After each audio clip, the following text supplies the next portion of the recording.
Vou pedir a você desde já para curtir, comentar e compartilhar as nossas publicações. E se você quiser deixar algum tema para nos próximos programas a gente está aqui abordando, pode ficar à vontade, deixe aí nos comentários que a gente vai estar sim atendendo sua sugestão, tá? O tema de hoje é sobre autossabotagem. Vamos entender o que é essa autossabotagem, como ela funciona, qual é o momento certo de procurar a ajuda de um profissional e qual é esse profissional que deve sim procurar ajuda. Vamos lá? A autossabotagem pode ser caracterizada por uma série de ações involuntárias, destrutivas ou punitivas, que acabamos praticando contra a nós mesmos.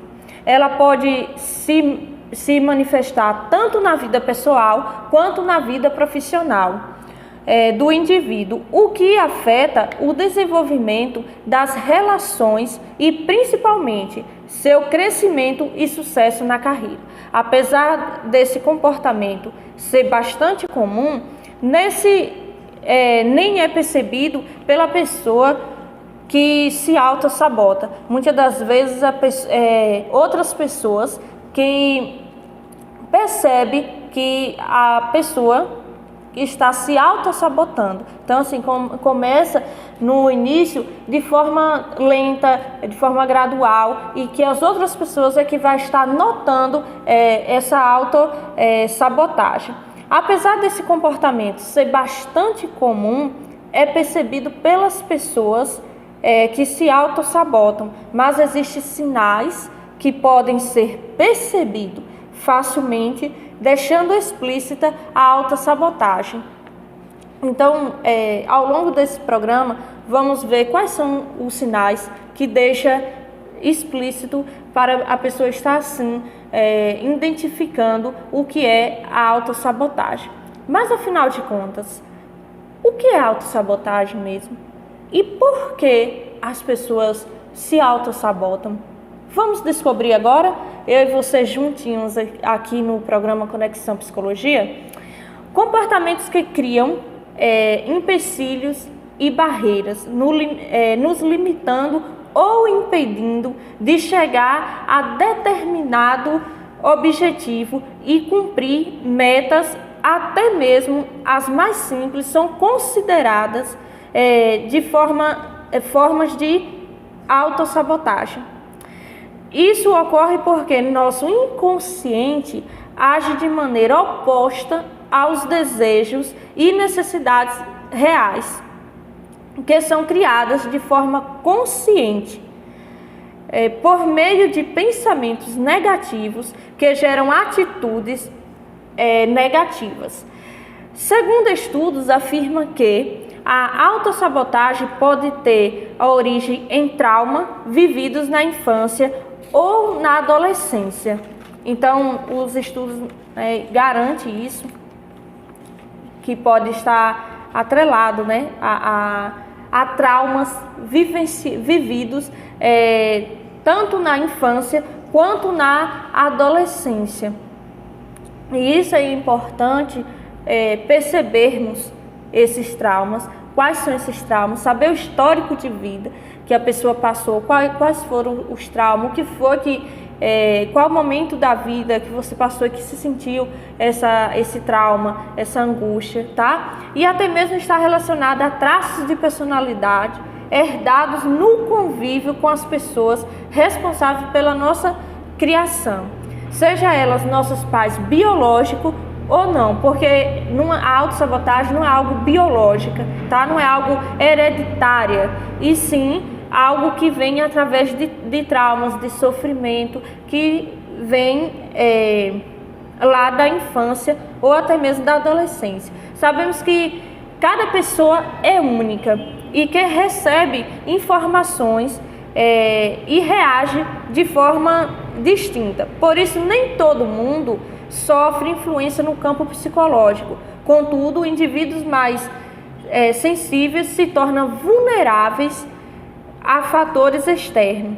Isso inclui a comunicação tanto verbal quanto a não verbal com as pessoas mais próximas principalmente aquelas que são nossas primeiras referências de vida e comportamento. Então, assim, nós sabemos que quando nós nascemos, nós temos os primeiros anos, né, os primeiros dias, os primeiros meses e os primeiros anos com alguém que é responsável por nós. De novo, pode ser os nossos pais biológicos e pode ser pais adotivos, né, famílias responsáveis que tomou aquela criança ali para adotar e cria aquela criança, se responsabiliza pelaquela criança. Então, ainda sem querer e sem ter conhecimento sobre as consequências de certos atos, nossos pais, avós, irmãos, tios, acabam trazendo sentimentos como culpa, abandono, rejeição, fracasso, entre vários outros que afetam nosso inconsciente e acaba por desencadear a autossabotagem. Então, assim, isso é de forma que as pessoas fazem, ela é sem querer, não é algo que foi ali, que foi ali analisado, que a pessoa falou, não, eu vou fazer isso. Não, foi algo que é inconsciente, algo que, digamos que foi no automático. A pessoa, ela não programou para poder fazer todas essas consequências, né, e ter esse sentimento de culpa. É algo que acontece naturalmente, de forma espontânea, por esses responsáveis e que acaba traumatizando e desencadeando a autossabotagem nessa pessoa, tá bom? Agora vamos entender como identificar a autossabotagem. Isso é de suma importância, porque às vezes a gente escuta muito falar, fulano está se autossabotando, Beltano está se autossabotando, só que não acaba conseguindo identificar e entender como é essa autossabotagem e de que forma, de que maneira a pessoa está se autossabotando. Então, a autossabotagem não causa apenas danos no trabalho ou na vida pessoal. Este tipo de comportamento é grave e pode desencadear doenças tais como ansiedade, depressão e até problemas físicos como obesidade, diabetes, cardiopatias. E tentar ser autossuficiente o tempo todo, o sabotador costuma ter o péssimo hábito de insistir em fazer tudo sozinho e querer dar conta das tarefas, o que acaba sobrecarregando a pessoa e prejudicando seu trabalho. Então, assim, quando a pessoa está sendo autossabotada, automaticamente ela quer fazer tudo sozinha, ela se sobrecarrega. Então, assim, ela entende que ela não precisa ocupar os outros, porque ela entende que é um incômodo para o outro e que ela se acha autossuficiente de dar conta, quando na verdade é normal a gente ocupar outras pessoas, porque assim, na vida a gente não vive sozinho, né? A gente precisa ter alguém ali ao nosso lado, a gente sempre vai precisar de ajuda de outras pessoas, e isso tá tudo normal, tá tudo ok, tá tudo bem precisar de ajuda de outras pessoas. O outro fator é o medo incessante de errar. Ou seja, nós sabemos que até um ponto o medo ele é benéfico para a nossa saúde, mas daí quando vem aquele medo de errar, eu vou desistir de fazer algo porque eu tenho medo de errar, eu não vou conseguir trabalhar porque eu tenho medo de errar.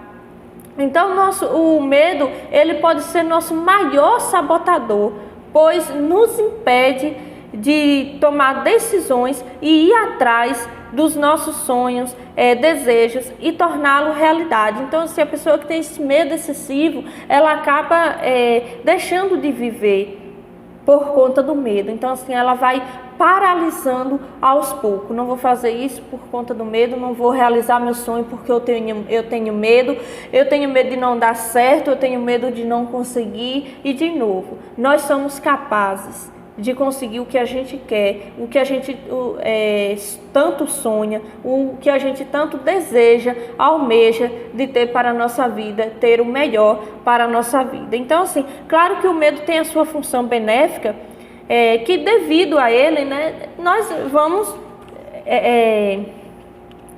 vamos evitar diversas situações para que a gente não corra risco, não corra perigo de vida. Mas esse medo excessivo, ele é sim um medo já anormal. Então, assim, mas quando não é bem administrado, o medo em excesso pode ser uma arma poderosa para a autossabotagem.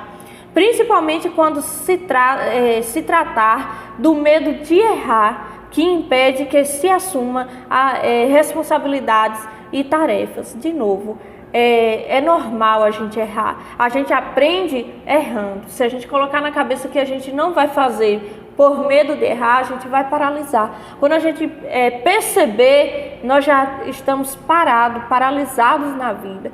Então, assim, estacionado ali na vida, e isso não é a nossa prática, né? Nossa prática é de sempre evoluir, de sempre procurar melhorar, porque, de novo, com nossos erros que a gente aprende. Então, ao deixar de acreditar na pessoa, na própria capacidade, por medo de que não consiga fazer o que lhe foi solicitado, o indivíduo perde oportunidades preciosas de aprendizado. E como, viu?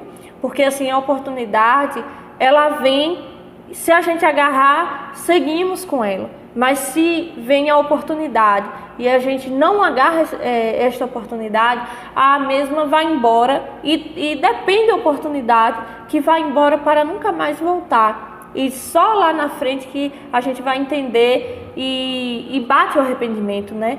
Eu poderia ter agarrado aquela oportunidade, mas por conta de não acreditar em mim mesmo, o quanto eu sou capaz, o quanto eu posso, o quanto eu devo conseguir, acabei deixando escapar essa preciosa oportunidade. E aí é onde vai afetar em diversas áreas de nossas vidas, tais como a profissional, muitas das vezes também a pessoal, né? Então vai afetar praticamente todas as áreas de nossa vida e nós vamos perceber só depois. E esse é o grande problema, porque no momento que a gente perde essa oportunidade, a gente não percebeu o quanto a gente perdeu. Mas a gente só vai perceber lá na frente. É a mesma coisa, quando a oportunidade vem, que a gente agarra essa oportunidade, a gente lá na frente vai perceber, olha só, se eu não tivesse agarrado essa oportunidade, eu não estaria onde eu estou, eu não teria mudado de emprego, não teria mudado de cidade, talvez não teria feito uma faculdade, uma habilitação, né, CNH, Carteira Nacional de Habilitação. Então, assim, tudo na vida é uma oportunidade. Então, cabe a nós ver se é o momento certo de agarrar essas oportunidades. Então, em casos mais extremos de comportamento autossabotador, podem até mesmo fazer com que a pessoa se automutile como forma de punição e impedimento de momentos que seria sinônimo de sucesso e felicidade. Então, assim, a pessoa sente, né, um arrependimento e por esse motivo é um dos que pode chegar a se automutilar para se autopunir de tal oportunidade que perdeu. Mas isso, de novo, pessoal, é só em casos extremos da autossabotagem, quando está num nível grave, que a pessoa tende a querer fazer isso e depois vem o arrependimento porque fez. Acredito que dê para vocês entender melhor. Então, é de grande importância identificar a autossabotagem e assim desenvolver meios de evitar que o problema se agrave ainda mais, causando prejuízo para a vida do autossabotador e para a vida de todas as pessoas que estão ali próximo a esse autossabotador. Então, Portanto, é de grande importância ficarmos atentos a esses tipos de comportamento e, claro, sempre procurar ajuda de um profissional para que possa te ajudar, te auxiliar melhor, trazer eficácia de uma ajuda que você está necessitando nesse momento. Então, vamos falar sobre alguns sentimentos que caracteriza a autossabotagem. Por que falar desse sentimento? Porque talvez a pessoa pode estar com esse sentimento, mas ainda não tem o conhecimento que esse tipo de sentimento está interligado com a autossabotagem, e muitas das vezes a pessoa ainda não percebeu. Por isso que é importante entender esses sentimentos e quais são eles. Bem, o primeiro é a comparação. Exatamente. A pessoa se comparar demais com outras pessoas. Então, assim, quando a pessoa se compara demais com os outros, a pessoa passa a desenvolver um sentimento de inferioridade, e essa é uma forma bastante eficaz de se sabotar.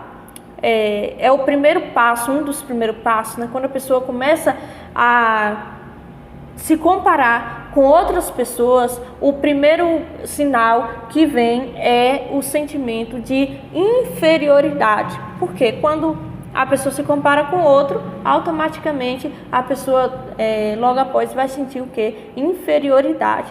Então, assim, como a vida alheia parece sempre melhor ou mais perfeita, tudo que for feito tenderá a ser insuficiente, e esse complexo de inferioridade acabará refletindo na capacidade real do indivíduo e de desenvolver profissionalmente. Então, assim, uma vez que a pessoa se sente inferior a outras pessoas, ele não vai conseguir se desenvolver tanto profissionalmente como pessoalmente. Por quê? Ele está se comparando com alguém.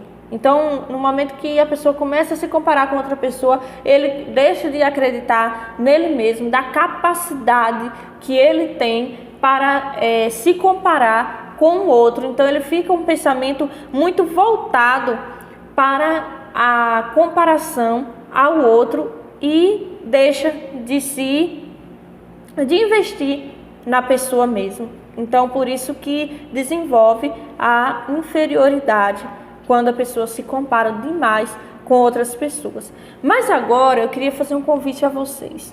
Vamos entender juntos aqui comigo o que é procrastinação.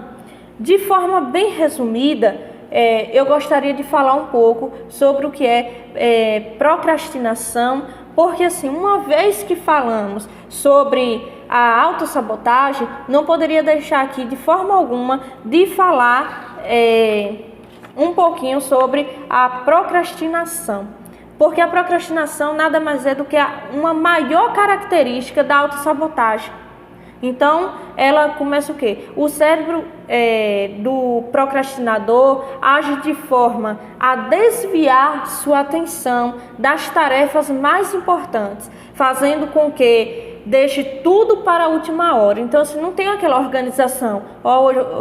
Tal hora eu vou fazer isso, tal hora eu vou fazer aquilo. Então, assim, sempre vai acumulando as coisas para deixar tudo em cima da hora, e aí a pessoa vai se sentir sobrecarregado e não vai conseguir dar conta desse acúmulo de afazeres que deixou para cima da hora. Então, assim, automaticamente vai o quê? Atrapalhar a produtividade dessa pessoa no dia a dia. E aí é onde a pessoa vai perceber: nossa, eu antes fazia todas as coisas que estavam na minha agenda, todas as coisas que eu planejava de fazer no dia, e conseguia, ao chegar ao final do dia, eu consegui fazer tudo. Só que agora eu não estou mais conseguindo fazer. Por quê? Porque o cérebro da pessoa que tem a procrastinação começa a desviar as tarefas, vai fazer outras tarefas naquele horário que era para fazer aquela que estava na sua agenda, no seu pensamento, na rotina do seu dia. Porém, como consequência desse clássico autossabotador, há um aumento do estresse e da ansiedade, pelo fato de ter que fazer mais coisas em menos tempo e de aumentar as chances de não atingir o objetivo. Não é difícil perceber quanto é nocivo, por isso, ao perceber que está procrastinando, já acende um alerta da autossabotagem. Para reverter esse quadro, procure um profissional, nesse caso, um psicólogo, para auxiliar a pessoa com eficácia. Então, assim, não é difícil, né, diante de tudo que a gente já está falando aqui, não é difícil perceber os sinais da procrastinação, que é um desvio de atenção, e a autossabotagem, né, que é o que a gente vem falando aqui. Muitas das vezes a pessoa vem se autossabotando e ainda não parou para perceber que vem tendo esse tipo de comportamento. Mas antes de finalizar o programa de hoje, eu trouxe aqui 4 passos para evitar as práticas sabotadoras. Por que isso é importante? Porque no momento que eu identifico que estou me autossabotando ou que estou me procrastinando, eu vou fazer o quê? Eu vou procurar uma ajuda. Eu não vou ficar parado de braços cruzados, né? Porque tende a levar a um nível mais grave, tende as coisas a piorar. A gente sabe que quando a gente vai dando fé das coisas, né, e que a gente não cuida, a tendência é só piorar. Então, assim, é bom a gente começar a entender esses 4 passos. Então, o primeiro deles é o quê? Trabalhar a autoestima, né? Por quê? A autoestima, tanto do sabotador quanto do procrastinador, fica com baixa autoestima. Então, o que é que acontece? É de suma importância trabalhar essa autoestima para que a pessoa volte a fluir normalmente, entende? Olhar para si mesmo com mais amor, com amor próprio, que isso é muito importante. A gente já falou aqui em outros programa sobre o que é autoestima e como ela se desencadeia no ser humano. Então, assim, outra prática de suma importância é fazer terapia. Fazer terapia é muito bom, porque a gente sabe que consegue, sim, lidar com todas as áreas da nossa vida de uma forma que não vai nos machucar. Vai ter um profissional ali capacitado, né? Passou 5 anos de graduação em uma faculdade. Então, assim, vai ter um profissional capacitado para atender, para acolher a demanda e os sentimentos que a pessoa está ali sentindo. Então, assim, definir metas e estratégias. Também outra dica muito importante. E agir com responsabilidade. Claro, nós sabemos que hoje a responsabilidade, né, o mundo, a sociedade nos exige ter essa responsabilidade. Mas quando volta para uma questão, uma demanda, né, uma comorbidade, muitas das vezes essa responsabilidade acaba dobrando.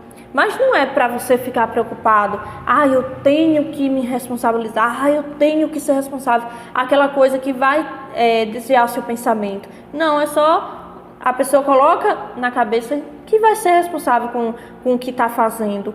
E, no mais, se você gostou desse programa, se você puder, você compartilha, comenta, publica, deixe seus comentários. Se você tiver alguma dúvida, pode deixar o seu comentário, a sua dúvida, tanto no Facebook da TV Cangaço, que a gente vai estar respondendo, quanto também no YouTube, a gente vai estar respondendo sua dúvida, tá? Se você quiser deixar uma sugestão de tema, a gente vai estar sim atendendo o pedido de vocês. Para mim é uma grande honra, uma grande satisfação estar atendendo a sugestão de vocês, tá? Então, eu gostaria de mandar um abraço para todos vocês que estão nos assistindo. Para mim é uma grande honra ter vocês aqui toda quarta-feira a partir das 13 horas.